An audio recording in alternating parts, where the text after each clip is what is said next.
wrong. I have 2 children. I don't want to take anything away from what's happened to these mothers. But I understand my children are not dead, but my children have been hurt. I had a son right here in this Fresno County jail, was beat in the cognitive area of his brain over 10 times. And there's damage to the cognitive area of his brain. Sometimes he wants to talk to me and he can't get out everything he wants to say because his brain, that part of his brain is not functioning fast enough for him to get it out. And that hurts me every time I see it. Every time I see him, every time he writes me a letter and it's incoherent, I'm mad. I'm a mad black woman. Tyler Perry don't know the beginning of what being a mad black woman means. I'm mad. I'm mad about what happened to you. I'm mad about what happened to you. I'm mad about what happened to me, what's happening to our children. I'm mad, and somebody get mad with me, mad enough to stand up, mad enough to bring some people out here and say, you come with me, you stand up with me. I'm tired of this. I'm tired of it. I had one child shot because someone owed him some money and he snatched it. It wasn't right. My children aren't saints. They're the best kids in the world, but I love them. They belong to somebody. They're somebody's mother. I mean, somebody's son. You know, I'm their mother. My son was shot because he snatched somebody's money. They sent my son to a prison for the criminally insane in Pelican Bay for snatching some money. Had he been white, he would have had to pay restitution. Maybe went to the county farm, but he went to a prison for the criminally insane for 3 years. And they tried to drug him, but he would always hide the medication in his mouth and then flush it later on. Every time they told him to lift his tongue, it was somewhere else in his mouth, and he managed to avoid coming out of there being mentally ill.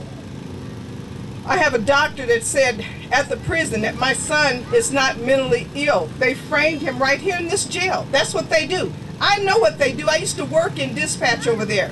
They would come in there and laugh about the things that they do to our people when they pick them up, about how they beat them and that kind of thing. Somebody get mad with me and stand up and bring some more people out to these events, to these rallies, to these protests. Protest about what they're doing. They don't care about a few people. They don't care about us out here, the few people that are out here. They don't care about it. But when people come out in numbers, that shakes them up. They were shook up when that immigration rally was over there.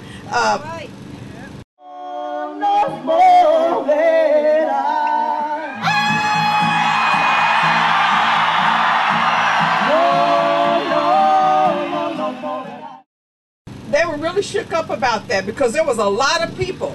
They had to have more police come out to watch what was going on. That bothered them. So let's get some people out here. Let's tell some family members. Let's tell some people that we know. Let's tell some people that say they're concerned. Come out and support, and let's do something about it. We can make a change. No racist police. Justice and peace. No racist police. Justice and peace. No racist police. Justice and peace. No racist police. Justice and peace. No racist police. Jerry Dyer fired. Jerry Dyer fired.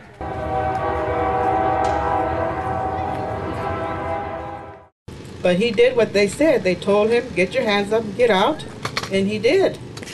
Prior to this, my son was working as a security guard, and they had shot him on his left shoulder. So Danny he couldn't raise up his hand because he was hurting already. So Danny put his hands down because he couldn't keep them up. So they probably figured, oh, he's reaching for the gun, like the same story. He was reaching for the gun. There was no gun there. There was no weapon. Hey, hey, ho, ho, police brutality's had to go. And the handcuffs were very tight, and he started complaining about it, just telling them to loosen them up, and they didn't. So they were ignoring him, which made him very upset, and he started to kick the windows of the patrol car. So that's when Marcy Noriega said that she was going to calm him down, and she went up to the patrol, and she said that by mistake she pulled a gun and shot my brother in the heart and the liver, and her excuse was that she had pulled the gun instead of a taser, and her intentions was to pull a taser out to taser him. So we have not gotten any justice for him.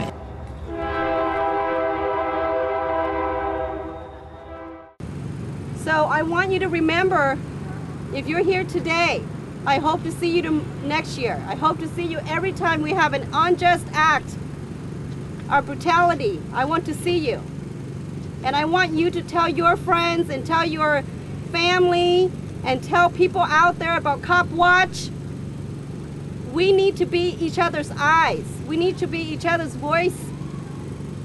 If I can't speak anymore, you will speak for me. Downstairs acting like I'm going to get my mail, and there were 2 undercover cops and at least 4 regular patrol cars. There must have been at least 10 cops out there, and when I came down the stairs, they like all turned around and looked at me. So I went and got my mail. Then I noticed them, they were harassing the black young men in my neighborhood. And I went back upstairs to get my phone and to call Reverend Floyd, and I heard a friend of mine yelling, "I'm not on parole, I'm not on probation, I'm tired of you guys freaking harassing me." So I run downstairs and I ask him, "Blast, are you okay?" He's like, "I'm okay, I'm okay." And then the cop said something nasty to him, and he said, "She ain't talking to you, she's talking to me." And I said, "Officer, I'm not talking to you, I'm talking to him." So I called Reverend Floyd, and I left a message, "Reverend, I think you need to come here and help me. I don't know if I can do this by myself." And then I have a cell phone with a picture, a camera, and I was trying to take their picture, but I'm not that, cell phone literate, so I was trying to zoom in on them. I got a picture, ran upstairs to get a pad and pen. By the time I got down, those cops were running to their cars. And I had to run behind the undercover cars and write their plates down, and they had already let the 3 guys go. And the last one, he was a little slow getting into his car, and he actually gave up and handed me his business card. And I said, "Thank you very much," wrote his plate number down. None of the men got arrested, and they took off. But that was about 10 cops harassing 3 young men for no reason at all, just because they were black. And once I mentioned Reverend Harrison, do these guys know him with Cop Watch? That's when they freaking were fleeing when I went up to get my notepad, because when I came down, they were like all gone. And I never saw it. And people in the neighborhood were like, "What the heck just happened?" So it works, You don't have to say anything more to these police than, "Let me have your business card." That's your right. If they don't give you their business card, you file a complaint, because they're supposed to be giving you the business card. And then file a complaint. Simple. Don't get into a altercation with the cops, but show that you care enough about the people in your community that you'll stand up for them and get that card, and then file a complaint against them.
kill today? Hey, Schumacher, what do you say? How many animals did you kill today?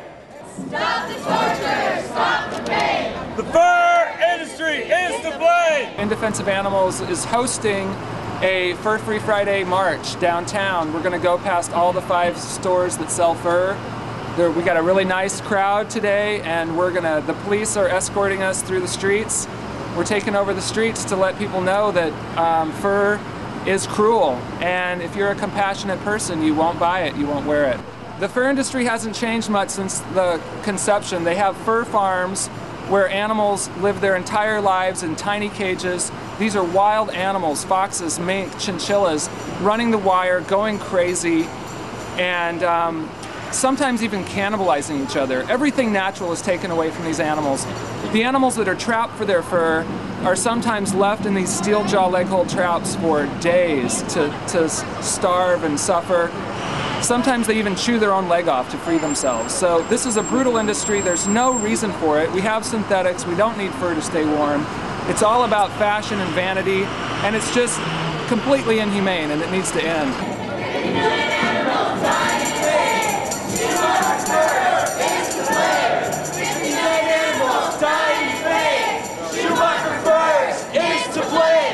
If you get animals dying in vain, Schumacher fur is to blame. Don't buy fur. Compassion is a fashion. Don't buy fur. Compassion is a fashion. Don't buy fur.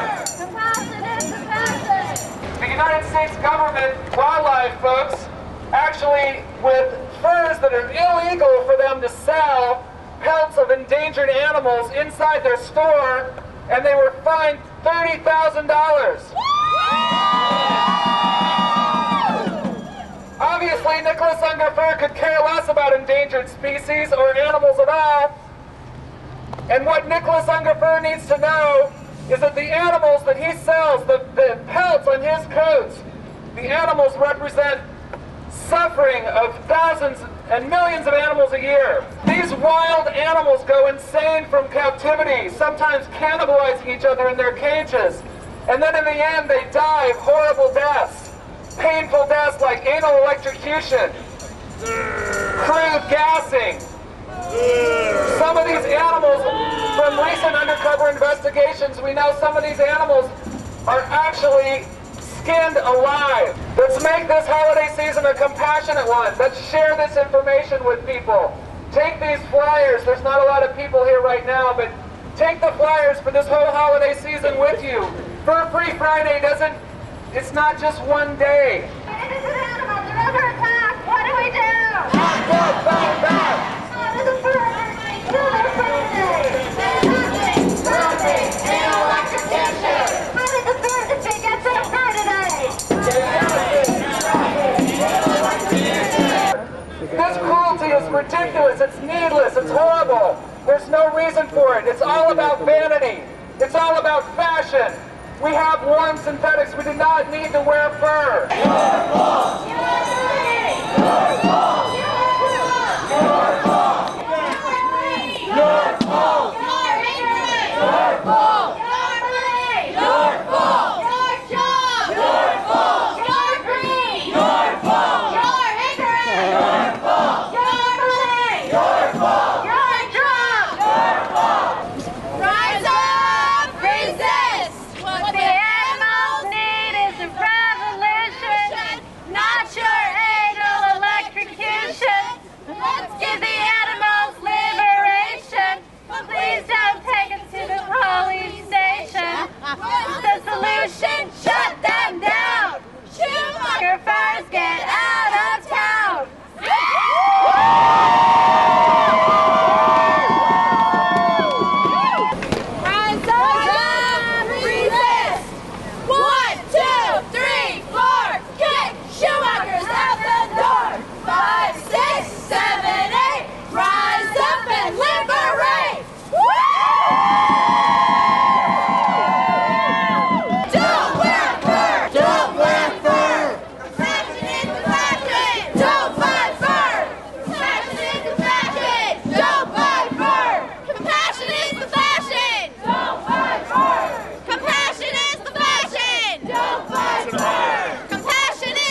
people believe that it's sexy to wear fur. But the reality is that fur is cruel and disgusting. Animals raised for fur are kept in tiny cages on fur farms, where they lead their whole lives running the wire, miserable lives where they're so crazy from confinement that sometimes they even cannibalize each other. I worked for a fur farmer who didn't even remove the carcasses out of the cages when they died like this. The living animal would have to sit next to the rotting carcass of another fox at a fur farm in Illinois because he was too busy anal-ing foxes, and that's the standard industry method of killing foxes on fur farms, is anal electrocution. It's horribly painful. Mink are gassed in crude gases, sometimes with car exhaust hooked up to a box. There's undercover evidence of investigations in China where animals are whacked over their heads on the concrete and then go on to be skinned. Some of these animals wake up in the skinning process and are still blinking after their skin has been removed. There's no denying it. There's video evidence of this. The fur industry is brutal. That Greg Schumacher buys fur from China. He supports the Chinese fur industry that is skinning animals alive. There's no room for fur in a compassionate town like Portland. Please make this a cruelty-free holiday. Do not buy fur. All your torture, all your greed, we'll be here till the animals are free. All your torture, all your greed, we'll be here till the animals are free. All your torture, all your greed, we'll be here till the animals are free.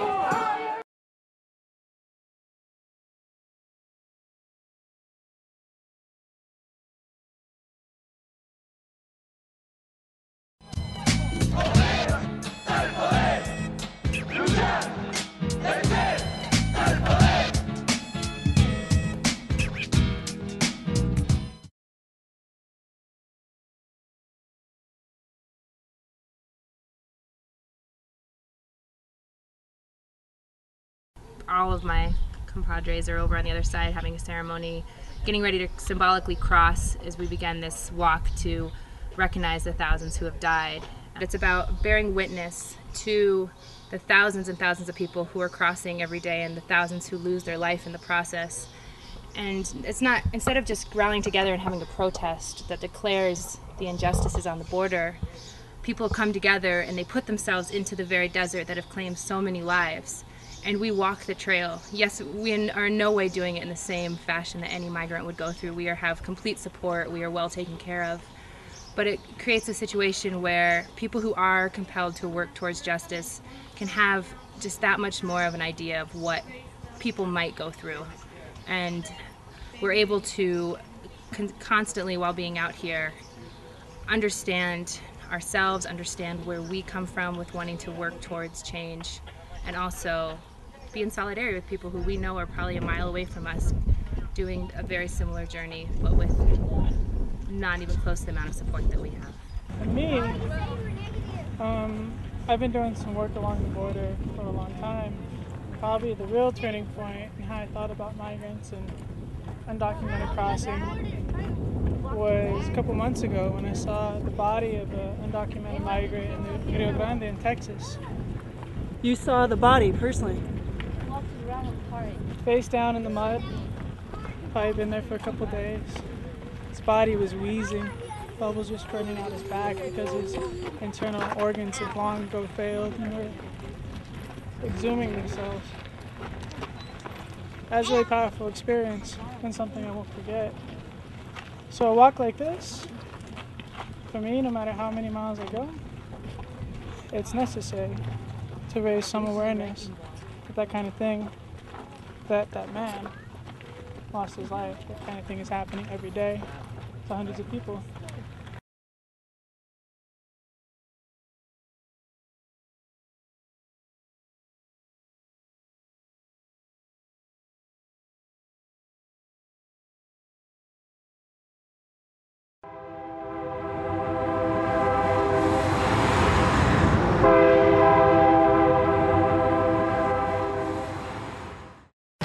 We need an independent police auditor or system. That's the bottom line. That's why we're here today. On July 27th, Joaquin Figueroa was killed by the police. This man had been a suspect of a police shooting. Amen. I don't understand why is it that this young man was shot inside of a car with people in it. He did not show a weapon. He did not pull a trigger. He didn't do any of that. But it's okay, because we're gonna send a message out to everybody in Fresno that the Fresno PD is gonna be the judge, jury, and executor. You're not gonna make it to trial. That's right. You're not gonna make it in front of your peers to get tried, because they have a license to kill in this city. Let me make something clear. This is not about Figueroa. Matter of fact, this has been one of the toughest things we as a community have had to deal with. From elderly to farm workers to people who are afraid to speak out. They want to ask why. Why did they shoot the way they did? So we're torn inside, but at the same time, we got to ask the question, why did they have to shoot him if they had him there? If anything, it was as if the police department resulted to thuggery themselves. And so this is not about Joaquin Figueroa or his family. This is about how the police department went about it and about killing Figueroa, because if they do that to him, how are we supposed to feel safe? Minority populations especially don't feel safe with the police as it is. So we're out here and a lot of us are asking questions as to why, but it isn't about him. This is about how the police is going about doing their jobs. Right. All we want is an IPA where people are going to have trust in the police again, and people who are going to have trust in the system. Right now, my community members are not very trusting to the police department because they themselves have been victims of police brutality. That's right. Different ages. Young men are being labeled as gangsters.